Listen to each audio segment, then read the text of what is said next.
A massive chamber floated in the cold darkness of space between three dying stars. Inside this ancient structure that had witnessed the rise and fall of 1,000 civilizations, the most powerful beings in the galaxy gathered to decide the fate of worlds. The Galactic Council had ruled over countless species for millions of years, and today they would make another routine decision about another primitive planet.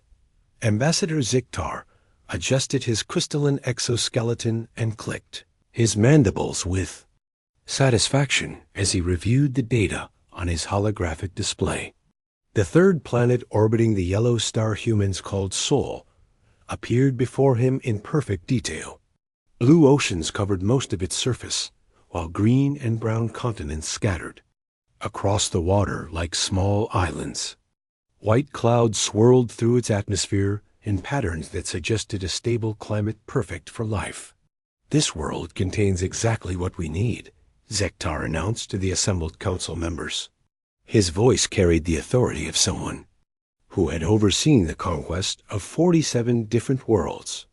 Rare earth elements in abundance, water reserves that could supply our expansion fleets for centuries, and a population small enough to manage easily.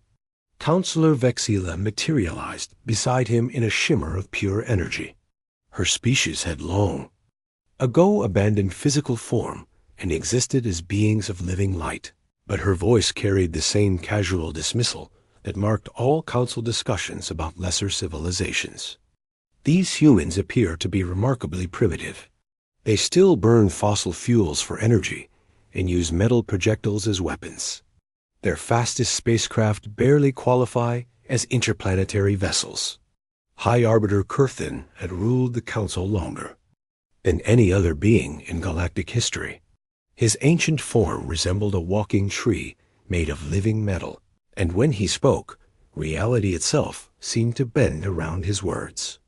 The preliminary scans indicate a Class II civilization at best.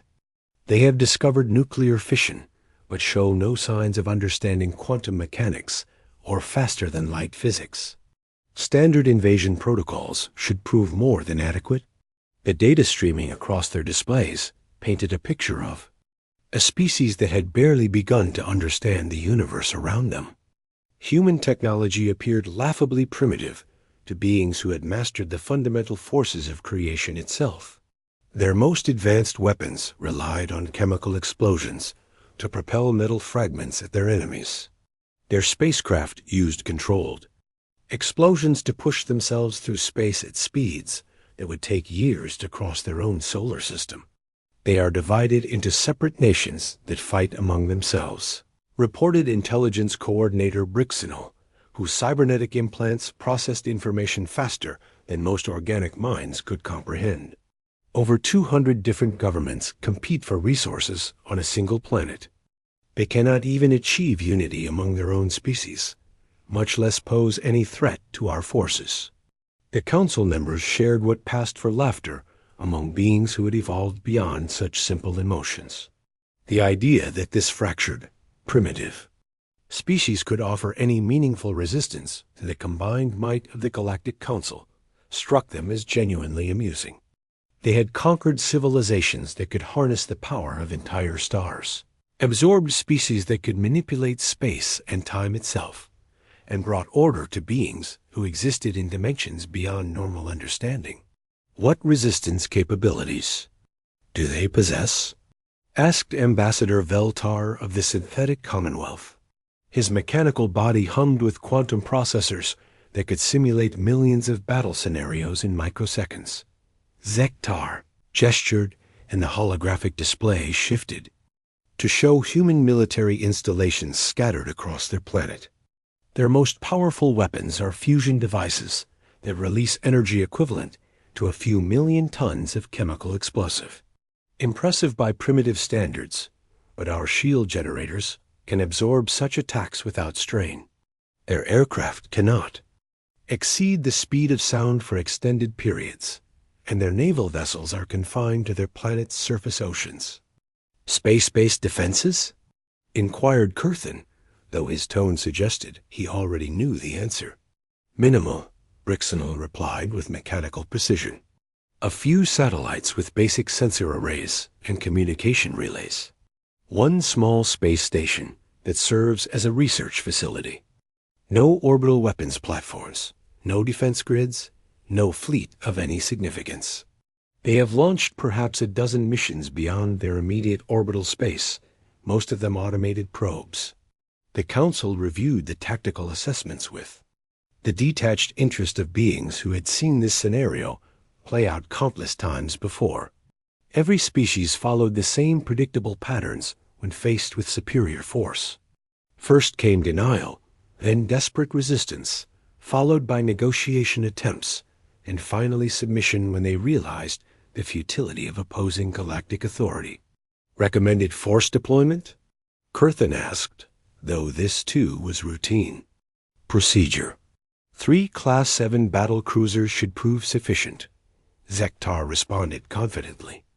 Each vessel carries enough firepower to devastate their entire planet, but our objective is resource acquisition, not annihilation.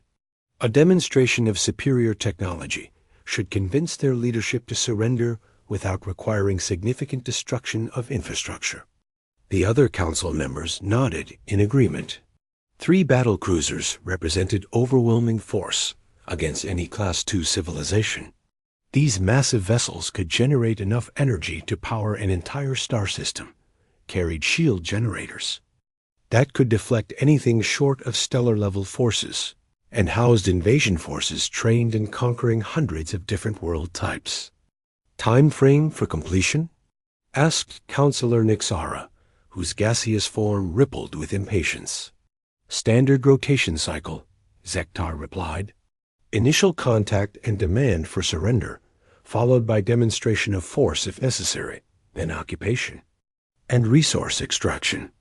The indigenous population can be relocated to reservation zones while we establish mining and harvesting operations. What none of the council members bothered to investigate was the deeper nature of human civilization. Their analysis focused entirely on technology levels and military capabilities, treating warfare as a simple equation of energy output and defensive capacity. They had examined human physics and chemistry, cataloged human weapons and vehicles, and calculated human industrial capacity. They had not studied human history. They had not analyzed how humans responded to existential threats. They had not bothered to understand what happened when humans faced impossible odds and enemies who seemed utterly superior in every measurable way. The Council's vast databases contained detailed information about human biology and psychology, but none of their analysts had thought to examine how those factors combined under extreme pressure. The vote proceeded with typical efficiency. Ambassador after ambassador registered their approval for the invasion of Sol 3, treating it as routine business barely worth their attention. The motion passed unanimously, and Kurthon issued the formal authorization for military action. Invasion. Force designation Terra 7 is hereby authorized for immediate deployment to the Sol system. The High Arbiter announced. Standard occupation protocols will be implemented upon arrival. Expected duration of operations, 48 standard time units maximum. As the council members began departing for their respective domains, none suspected that they had just made the greatest strategic miscalculation in galactic history. They had looked at humanity and seen only primitive technology and military weakness. They had failed to recognize the single most dangerous characteristic of the human species, the ability to adapt, learn, and innovate at speeds that defied all conventional understanding. Within hours, 3 of the most advanced warships ever constructed began their journey toward Earth, carrying invasion forces that had never known defeat. Their crews prepared for what they expected would be another routine conquest of another backward civilization. The ship's computers calculated arrival times, optimal deployment strategies, and resource extraction schedules.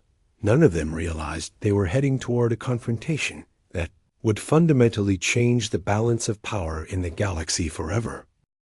The morning started like any other for Colonel Jake Morrison, as he reviewed intelligence reports in the Pentagon's secure briefing room.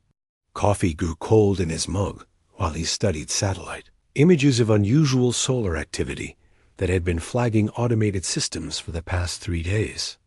The readings made no sense according to current understanding of stellar physics, but Jake had learned to trust his instincts over the years of military service. And every alarm in the building started screaming at once.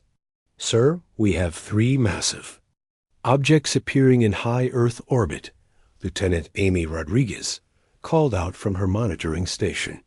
Her voice carried the controlled tension of someone trying to process impossible information. They just materialized from nothing. No heat signatures during approach, no gravitational wake, no electromagnetic disturbance. They're just there. Jake moved to the main display screen and felt his blood turn cold. 3 enormous vessels hung in space above Earth, each one easily the size of Manhattan. Their hulls gleamed with materials that seemed to absorb and reflect light in ways that hurt to look at directly. Geometric patterns covered their surfaces in designs that suggested intelligence far beyond human understanding. "How big are they?" Jake asked, though he already suspected the answer would be worse than he wanted to hear. "Each vessel measures approximately 15 kilometers in length," Rodriguez replied, her fingers dancing across holographic controls. As she tried to gather more data, "Mass readings are impossible to determine. They're interfering with our sensor arrays just by existing." President Catherine Hayes appeared on the secure communication channel from the White House Situation Room. Her face showed the strain of someone who had been awakened to face humanity's worst nightmare. "Colonel Morrison, what exactly are we dealing with here?" Before Jake could respond, every screen in the room flickered and changed to show the same image. A being that looked like a cross between a giant mantis and a spider filled the displays, its multiple eyes gleaming with intelligence and casual superiority. When it spoke, the words came through in perfect English, as if the creature had been studying human languages for years. "Primitive inhabitants of the 3rd planet of Sol." The being began with the tone of someone addressing, particularly slow. "Children, I am Ambassador Zeke Tar of the Galactic Council. Your world has been selected for resource extraction and population management. You will surrender control of your governing bodies within 1 rotation of your planet. Compliance will result in orderly relocation to designated preservation areas. Resistance will be met with overwhelming force." The room fell silent, except for the humming of electronic equipment. Jake found himself staring at something that represented everything science fiction had warned about and more. This was not a peaceful first contact between civilizations. This was an eviction notice delivered by beings who viewed humanity as nothing more than an inconvenience to be managed. President Hayes leaned forward toward her camera, and Jake recognized the expression on her face. It was the same look she had worn during the budget crisis, when Congress tried to force impossible compromises on defense spending. "Ambassador Zektar, this is President Catherine Hayes of the United States of America. I speak for all nations when I say that Earth is not for sale, rent, or conquest. If you want our planet, you can go straight to hell." Zektar's mandibles clicked in what might have been amusement. "Your cooperation is not required for this process to proceed. We have successfully managed 47 other primitive civilizations using these same protocols. A demonstration of our technological superiority should clarify your position." The transmission ended, and within seconds, every satellite tracking system on Earth registered energy discharge from the lead alien vessel. A beam of coherent light lanced down from orbit and struck the International Space Station. The human outpost, which had represented the pinnacle of international cooperation and space-based achievement, simply ceased to exist in a flash of green. Fire that painted the night sky with unnatural colors. "Jesus Christ," someone whispered in the background. Jake felt something cold and hard settle in his chest as he watched the debris field spread across Earth's orbital space. The aliens had just destroyed humanity's most visible symbol of progress and cooperation, and they had done it as casually as stepping on an ant. The message was clear: submit or be exterminated.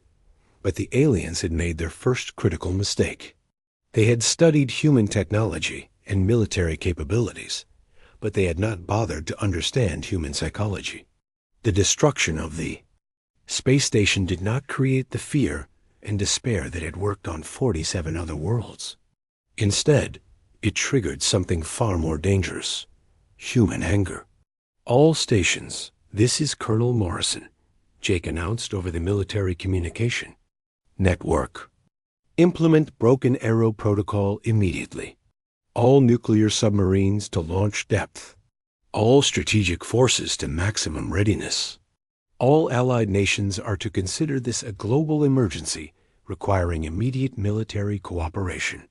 President Hayes nodded grimly from her screen. Colonel, you have full authorization to coordinate global defense efforts. Do whatever needs to be done. Across the planet, military installations that had spent decades preparing for the worst-case scenario suddenly found themselves facing something beyond their wildest calculations. Nuclear weapons that had been designed to fight other humans were being prepared for use against technology that seemed to ignore the basic laws of physics.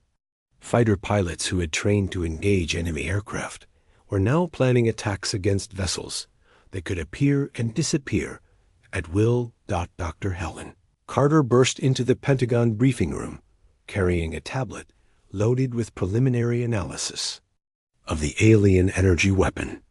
As head of DARPA's Advanced Defense Projects, she had spent her career developing weapons that pushed the boundaries of human understanding. Now she was facing technology that made her most ambitious projects look like children's toys. I need everything we have on exotic energy physics, she announced to the room. Every university, every research lab, every defense contractor. If it exists in theory, we need to make it work in practice. We have maybe 48 hours to level the playing field. Jake looked at her with something approaching hope. Can we fight them? Colonel, we're about to find out what happens when you give the human race an extinction-level challenge. Helen replied, her eyes already calculating possibilities that did not exist in any textbook. These aliens picked the wrong species to threaten. We've been preparing for impossible wars our entire evolutionary history. Outside, air raid sirens began wailing across every major city on Earth. But instead of running for shelter, people looked up at the night sky with defiance rather than fear.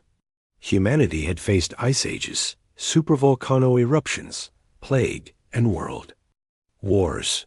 They had always found ways to survive and fight back against impossible odds. The aliens were about to learn why humans were the only species to look at the power of the atom and decide to make it bigger. They were about to discover what happened when you threatened a species that had spent thousands of years turning every new discovery into a weapon. The invasion of Earth had begun, but so had humanity's education in galactic warfare, and humans had always been very quick learners. Captain Steve Murphy pulled his F-35 into a steep climb over the Nevada desert while watching his radar screen fill with targets that defied everything he knew about physics.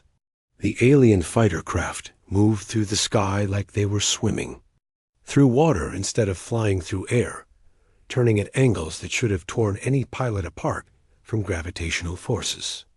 Their ships seemed to ignore basic rules about momentum and inertia that governed every human aircraft ever built. Rodriguez, I need solutions, and I need them now. Steve called over the radio to the command center buried deep inside Cheyenne Mountain. These things are dancing around our missiles like they're not even there. Our targeting computers can't get a lock on anything that moves like that. Dr. Amy Rodriguez had been promoted from communications officer to head of tactical analysis in the 36 hours since the invasion began.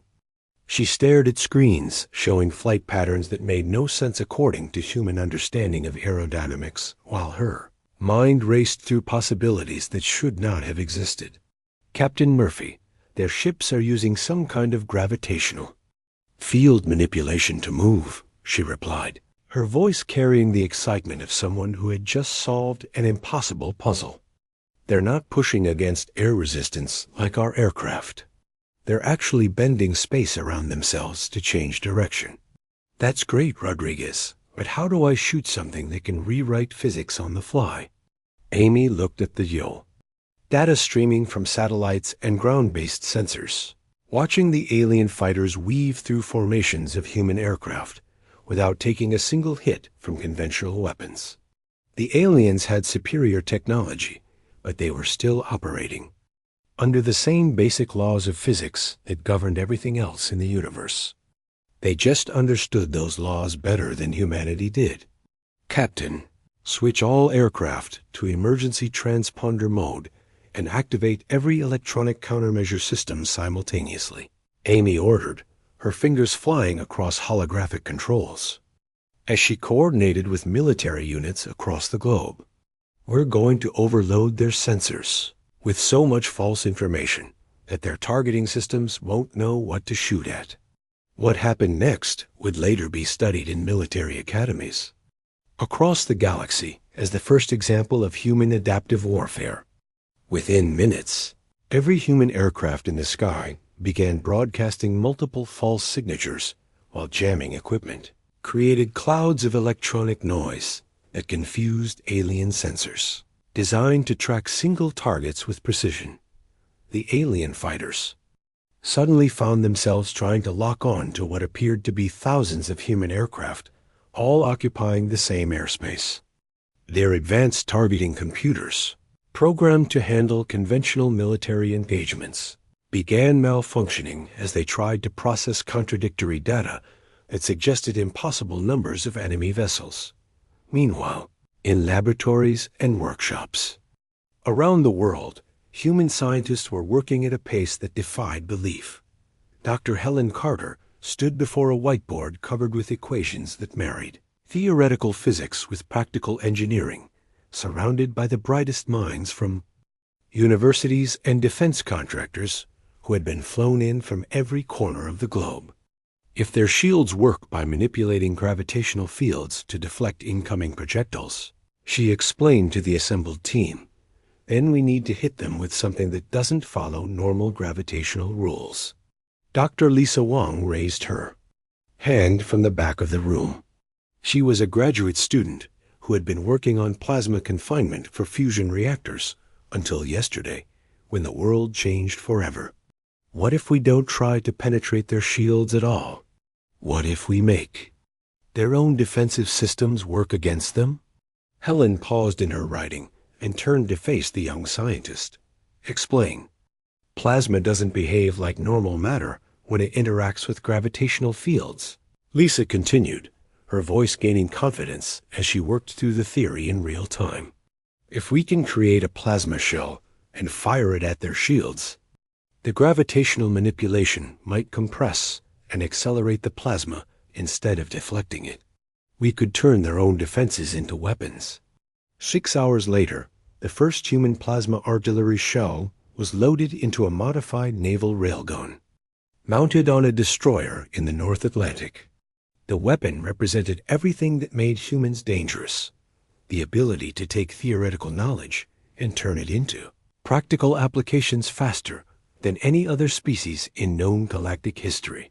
The alien command ship hung in orbit above the Atlantic Ocean, its shields glowing with energy fields that had deflected every conventional weapon humanity had thrown at it. Ambassador Zektar watched the primitive projectile approaching his vessel with the detached interest of someone observing an insect trying to break through a window. The plasma shell struck the gravitational shield, and instead of being deflected harmlessly into space, it was compressed by the alien defensive system into a ball of superheated matter that burned hotter than the surface of the sun. The gravitational field that was supposed to protect the ship began feeding energy into the plasma, creating a feedback loop that overloaded the shield generators and sent cascading failures throughout the alien vessel's power grid. Zektar watched his primary systems go dark one by one as damage reports flooded in from every section of his ship. The humans had somehow turned his own technology against him, using principles that should have taken them centuries to understand. In less than 48 hours, they had gone from being unable to damage his shields to using those same shields as weapons. Engineering report, Zektar commanded, his mandibles clicking with the first uncertainty he had felt in decades of successful conquests. Sir, shield generators are completely offline, came the reply from his chief engineer. Power distribution systems are cycling through emergency repairs. Weapon systems are operating at 60% capacity. The humans somehow created a weapon that uses our own defensive energy against us. Across the planet, human military forces were adapting their tactics with the speed that had made their species the dominant life form on Earth. Tank crews were learning to coordinate with orbital debris to create improvised weapons platforms. Infantry units were modifying alien technology salvaged from damaged alien scouts to create new types of battlefield equipment. Even civilian populations were contributing by turning their cities into massive sensor networks that tracked alien movements and fed information to military commanders. Captain Steve Murphy led his squadron in the first successful attack on an alien fighter using purely human tactics adapted to alien technology. His pilots had stopped trying to outfly ships that could ignore physics and instead began using swarm tactics that turned the aliens' superior speed into a liability in Earth's crowded airspace. All aircraft, this is Murphy, he announced over the radio. We can't outrun them, and we can't outgun them, but we can outsmart them. Use the terrain, use the buildings, use everything humans have built to make their speed work against them. The alien invasion force found themselves fighting a type of war they had never encountered.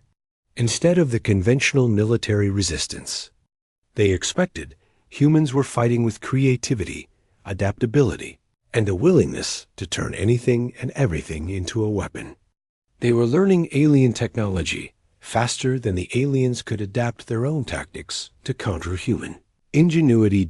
Ambassador Zektar activated his quantum communicator to contact the Galactic Council, something he had never needed to do during any previous conquest. When High Arbiter Kurthun's ancient face appeared on the screen, Zektar struggled to find words that would explain the impossible situation developing around Earth. High Arbiter, we may have seriously miscalculated the capabilities of this species. High Arbiter Kurthun stood in the center of the Galactic Council chamber while holographic displays showed tactical information that challenged everything he thought he knew about warfare and conquest. The ancient being had overseen the successful absorption of thousands of civilizations over millions of years, but the data streaming from the Sol system painted a picture that defied all established patterns of resistance and defeat. Explain to me how a Class 2 civilization is causing a Class 7 invasion force to request reinforcements, Kurthun demanded, his metallic voice carrying the weight of authority that had never been questioned in galactic history. Ambassador Zektar. Image flickered on the quantum communicator, his arthropod features showing signs of stress that no council member had ever witnessed in a field commander. High Arbiter, the humans are not following any known patterns of military resistance. They are adapting to our technology faster than our computers can calculate countermeasures. Counselor Vexila materialized in a shimmer of energy beside the main display, her voice carrying disbelief that bordered on panic.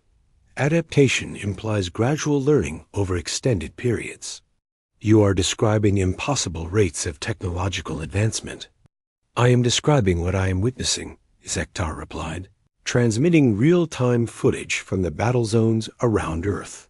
The humans have gone from being unable to damage our shields to creating weapons that turn our own defensive systems against us. They accomplished this in less than 48 standard time units. The tactical displays updated to show the current status of the invasion fleet.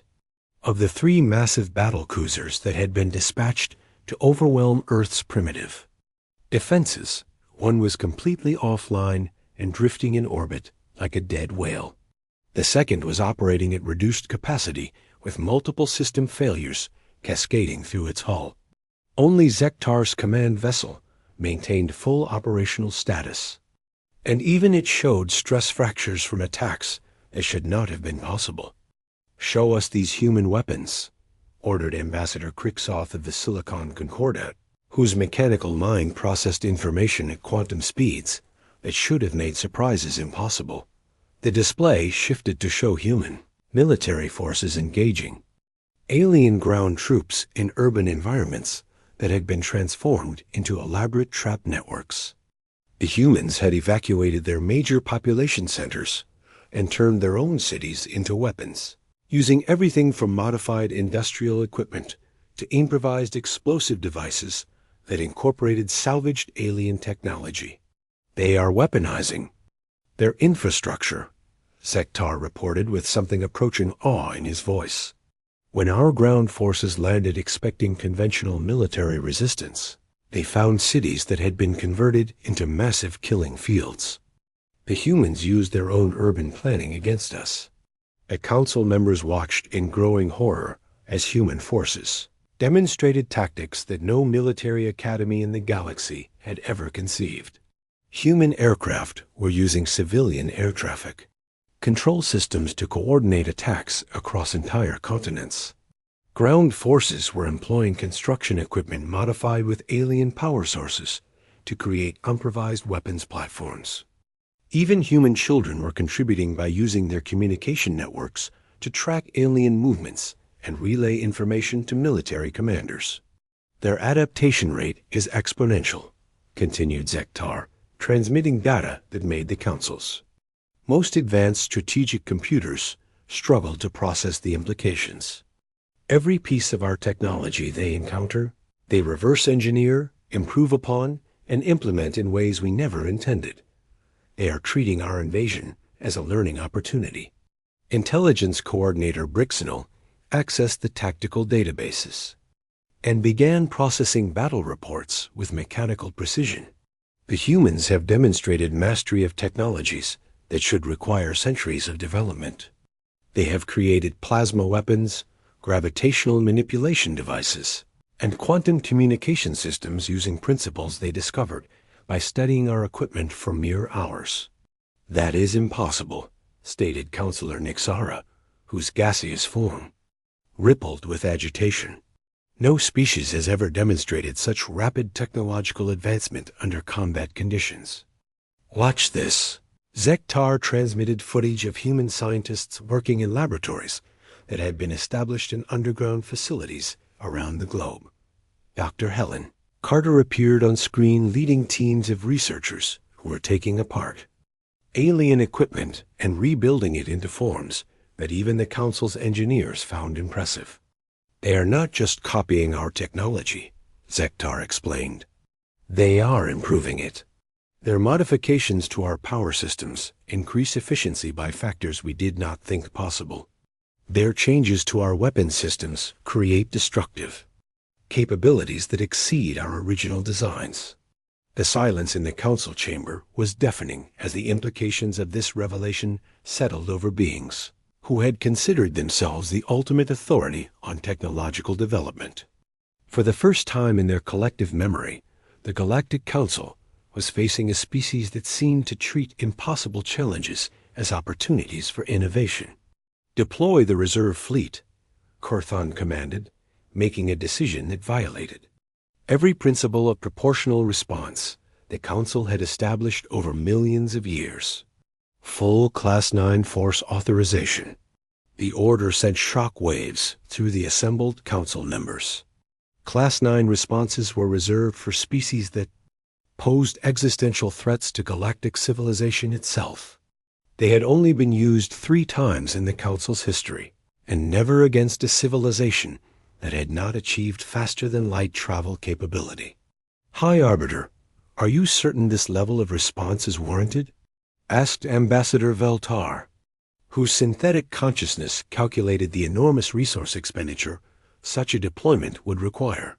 "The humans have demonstrated something more dangerous than superior technology," Kurthan replied, his ancient voice carrying a weight of understanding that chilled every being in the chamber.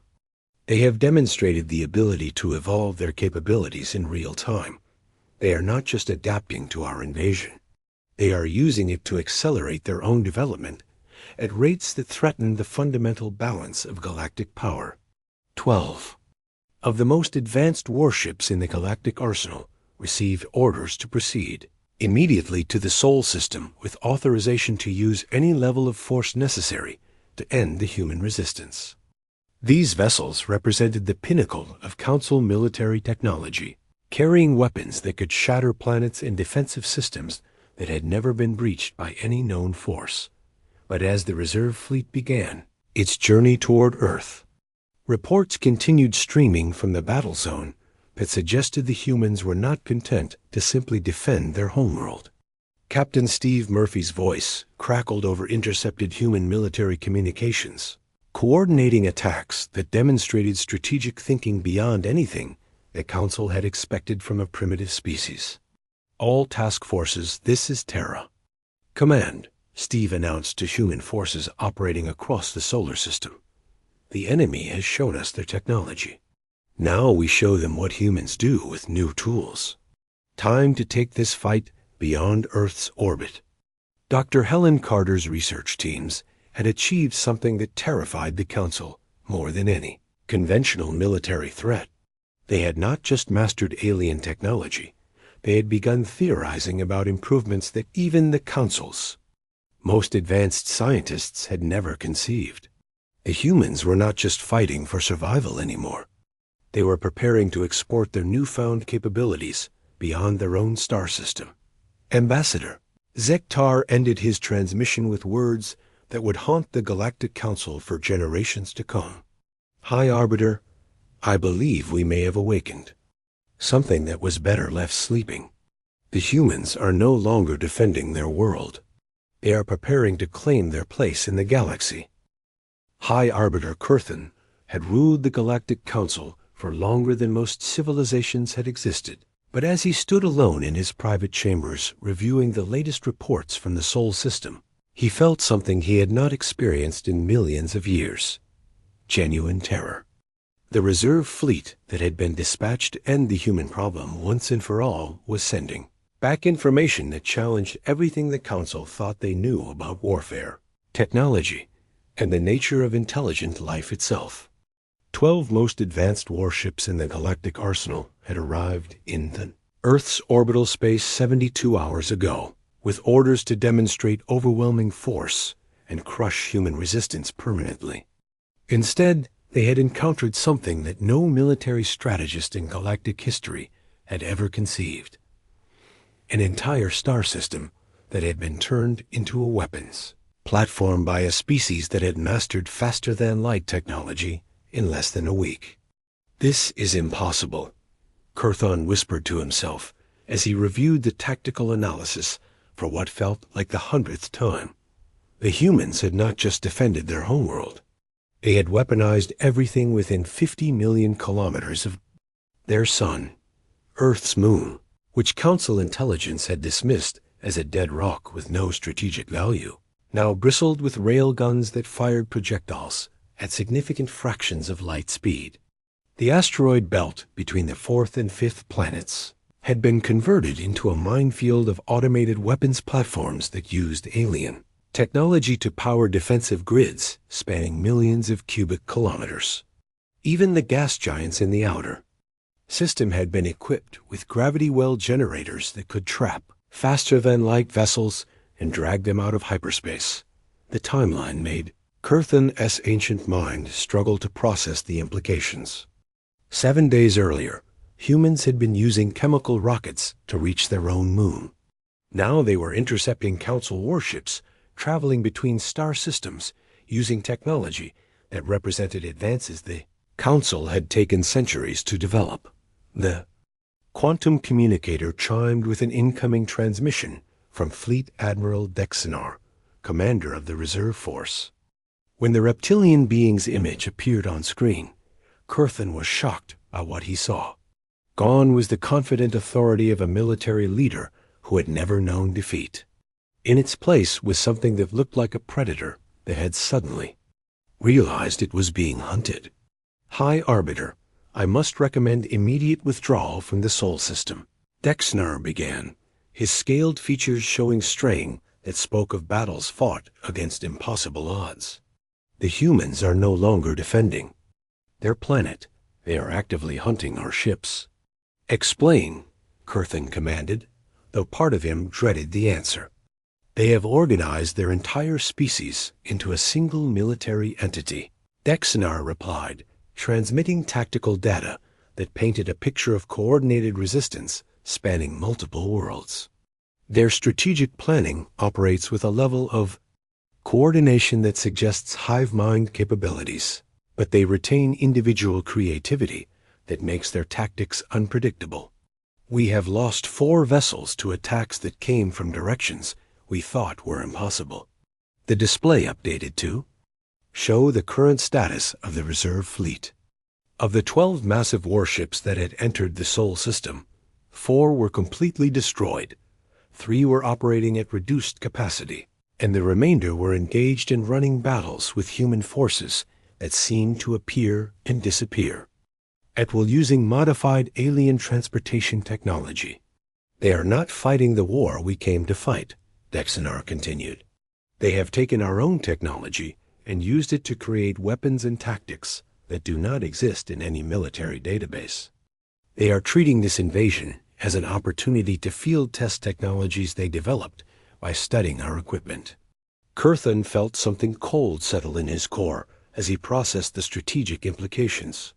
Are you telling me that the humans are using our invasion as a training exercise? High Arbiter, they have launched expeditionary forces to Council colony worlds, Dexinar reported, transmitting intelligence that made Curthin's worst fears seem optimistic. These are not invasion forces. They appear to be reconnaissance and research teams studying our defensive systems and infrastructure. They are preparing for a larger conflict. The tactical display expanded to show the broader galactic situation. 18 different Council worlds were reporting human presence in their star systems. The humans were not attacking these colonies, but they were scanning defensive installations, studying orbital platforms, and gathering intelligence about Council military capabilities with the systematic thoroughness of a species preparing for total war. They are learning our weaknesses, Curthin realized with growing horror. They are mapping our entire military infrastructure.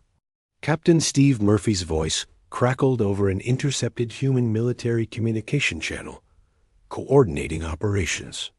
That spanned multiple star systems with the casual confidence of someone who had moved far beyond simple planetary defense. All task forces, this is Terra Command. Operation Graduation is proceeding on schedule. The galaxy needs to understand that humanity does not accept ultimatums. In the background of the transmission, Dr. Helen Carter could be heard briefing. Her research teams on technologies that made the Council's most advanced scientists struggle to understand the basic principles involved. Remember, people, we are not just fighting for Earth anymore. We are fighting to ensure that no other species receives the same ultimatum we did. Time to show the galaxy what happens when you threaten human civilization.